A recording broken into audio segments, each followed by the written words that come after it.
The Selfish Path to Romance. Download Chapter 1 for free at drkenner.com. Jeffy, you want your wife back after having an affair, Jeffy? I believe so. I believe she's having an affair, and it all happened with me questioning about it. Okay. But now I think she might be having one for sure now. Okay, what is your evidence? What signs have you noticed? She's got an extra phone. Yeah, okay. Just different behavior, trying to lose weight, trying to buy new clothes. The guy that I suspected she was having an affair with called her phone. I answered it. Yeah. And I talked to him, and she said they're just friends. Okay, so they may not be just friends, right? No, he's single, and he lives where she works. She's an apartment manager. And he lives in one of the apartments? Yes. Okay, so you're getting more information. There are definite signs that a partner's having an affair. And what you're saying is that you've got enough evidence that you're fairly certain. When you did confront her? Yes, and it all turned out when I confronted her about it. Yeah. She told me she was done with me, that she's tired of me being jealous, insecure, and never happy. This was like 3 months ago. Okay. And now it's just every day, it's just getting worse and worse. She wants to go out every Friday and Saturday to clubs. She's almost 36 years old. We have 2 kids. You're married? We're married. Okay. Uh-huh. And how old are the kids? 7 and 14. Okay, so that's painful. So this is very tumultuous for you, very up and down. So how are you taking care of yourself? I'm really not. I'm horrible. I'm a fireman, and I'm pretty much like a zombie. Everybody tells me that I need to go home and work stuff out, but I can't because she wants space from me. Her counselor told her that we need to be separated for 30 days, if not a year. That way she can feel like she misses me and bring back that spark, like the butterflies in her stomach when she sees me. Are you also getting help? You said she's going to a counselor. Are you getting some support for yourself? Yes, I'm going to a counselor, and we are going to a counselor together, together. Okay. As a couple, and we also have my pastor and his wife are going to give us counseling sessions also. But she doesn't really like the Bible stuff. She just believes in God, so she doesn't like the pressure of God. Okay, so my biggest concern is for you because I've worked with so many couples who have one partner has thought that the other partner's having an affair, and initially it's denied, and then you start to get all the evidence. Like you say, they're dressing better, they're losing weight, they get new clothes, and they get an extra phone, and they may be going back to the gym, and they shut you out. They don't want to talk about it. So you feel like you can't make a decision. You have one of the biggest areas of your life, your romantic life together, your marriage, the person that you each chose one another, and you don't know how to plan for your future, especially if you have 2 kids. One of them's a teenager and one's a preteen, and they're at sensitive ages, and they have to know what's going on. They have to be affected by this. You know, kids are not dumb. So my question, I'm so glad to hear, number 1, that you reach out for help, and number 2, that you are taking care of yourself. And I'm glad you you have some support from your fireman buddies also. So you may already know about this. Are you okay with reading a book or listening to it as an audio file? There is a great book called... Hey, I got to interrupt this because we've got to pay some bills. 30 seconds, that's it. A very quick ad, and then Alan will be back. Romance. I wish I knew more about what girls want from a relationship. Boy, I wish I knew more about what I want. Where's that ad I saw? Here it is. The Selfish Path to Romance, a serious romance guidebook. Download Chapter 1 for free at selfishromance.com and buy it at amazon.com. The Selfish Path to Romance. That is interesting. There is a great book called After the Affair. Okay. I'll give you the name, After the Affair. And the author is Janice, Janis. Uh-huh. Middle name Abrams, Abrahms, and her last name is Spring, like the season, Spring, Spring.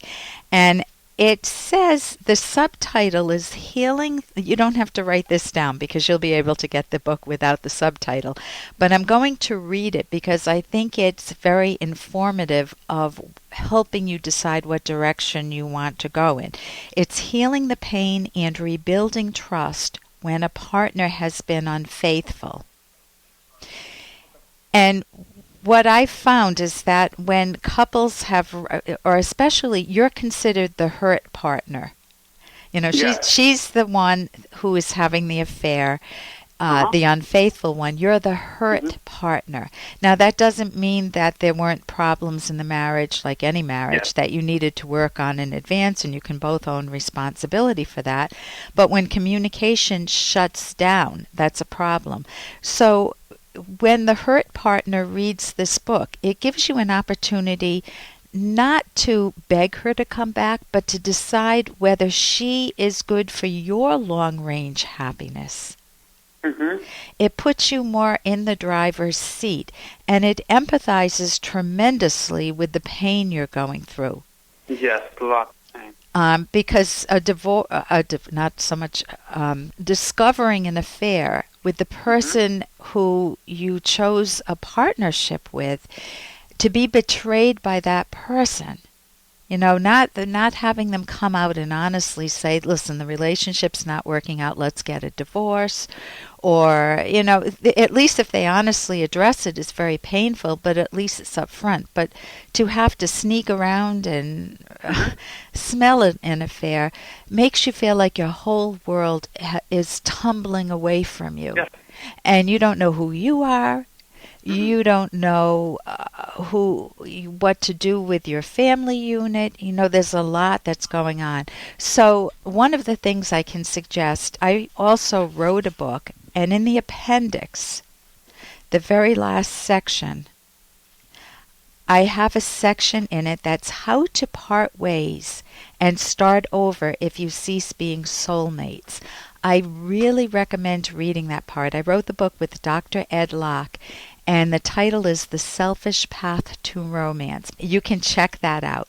And so it will help put you, again, the biggest takeaway is putting yourself in the driver's seat, Jeffy. Yes, I do. I want that. Be very good to yourself and to your kids, too. There's another book, Helping Your Kids Through Your Divorce, if that happens. So listen, thank you so much for the call, and I wish you the best, and I wish that you take very good care of yourself. Thank you. Appreciate it. Oh, you're very welcome. And here's a little more from Dr. Kenner. Sit down and listen to this. I got a juicy piece of news, and it's reliable. Alan in accounting got it from Stephen in promotions, who got it from Cindy in retail sales, who got it from Arlene, the station manager's secretary, that the station is definitely way over budget and somebody's getting the axe. But don't tell anybody, I was sworn to secrecy. And that's Roz from Frasier. And that's what she's discussing is gossip, the gossip chain. And what is gossip? I mean, when you gossip about somebody, you are talking about them behind their back, things that you wouldn't say to them personally, and it often gets back to them, and you break relationships. But even more important than that, let's say that you have something very private. Let's say that you found out that you have cancer and you want to share that with a friend, and you share, please don't tell anyone else. I don't want my husband, I don't want my kids to know. I just got this diagnosis. Please don't share it with anyone else. And you agree to that. You respect their privacy, and then you go off, and the first person you meet, you say, oh, guess what? I just found out that Cindy has cancer, and she's not telling anybody. And what did you just do, not only to Cindy in your relationship, but more fundamentally, what did you do to yourself? How can you look at yourself in the mirror and feel like you're an honest person, a person of integrity? And are there times, though, when it is appropriate to tell someone? Well, let's say that the situation's a bit different, and if the person says, listen, I just robbed a bank, don't tell anybody, you promise you won't tell anybody, and you're thinking, wait a minute, this is not okay, because they're using my honesty as a weapon against me to help hide a criminal, and I'm not going to do this.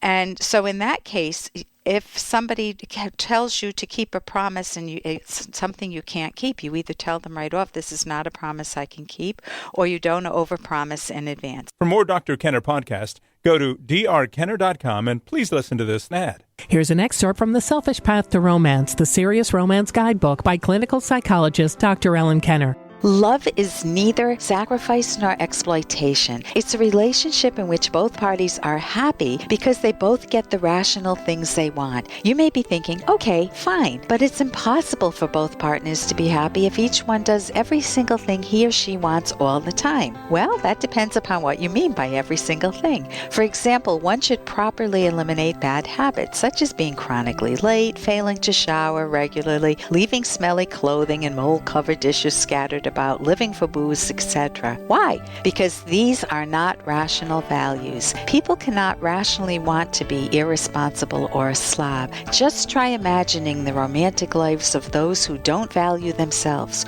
or don't value being responsible. You can download Chapter 1 for free by going to drkenner.com, and you can buy the book at amazon.com.